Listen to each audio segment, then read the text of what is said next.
Tani shumë shqiptar mund të pyesin, kjo shqiptare pse nuk flet shqip? Pse nuk flet me Dina shqip? So I do Unë speak flas shqip, e flas në shtëpi, por është gjuhë shumë e zakonshme. Familja ime është nga Malezi, kështu që dialektet janë të ndryshme. Nuk kam mësuar kurrë shqipen e pastër që flitet në Shqipëri, kështu që kur do herë që kthehem në Shqipëri, mund të komunikoj, por me kushërinë dhe familjarët e mi. Edhe nuk ndihem e sigurt për folur në intervista. or confident yet to go through interviews speaking fluent Albanian because I'm not. Po punoj për këtë dhe shpresoj që muajt në vazhdim të kryej intervistat në shqipe të rrjedhshme. To start doing these interviews in fluent Albanian. Ne duam ta dëgjojmë shqip. dëgjojmë, janë dy fjalë. Vetëm 2 fjalë të vogla shqip. Okay, I mean, hallo, si jeni? A jeni mirë?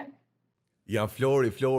Për gjithë ju që pëlqyet këtë episod, gjithë prodhimet tona e gjeni në YouTube te Kandale, na ndiqni, bëni follow, 7 vjet fati mirë dhe mundësia për fituar një rush.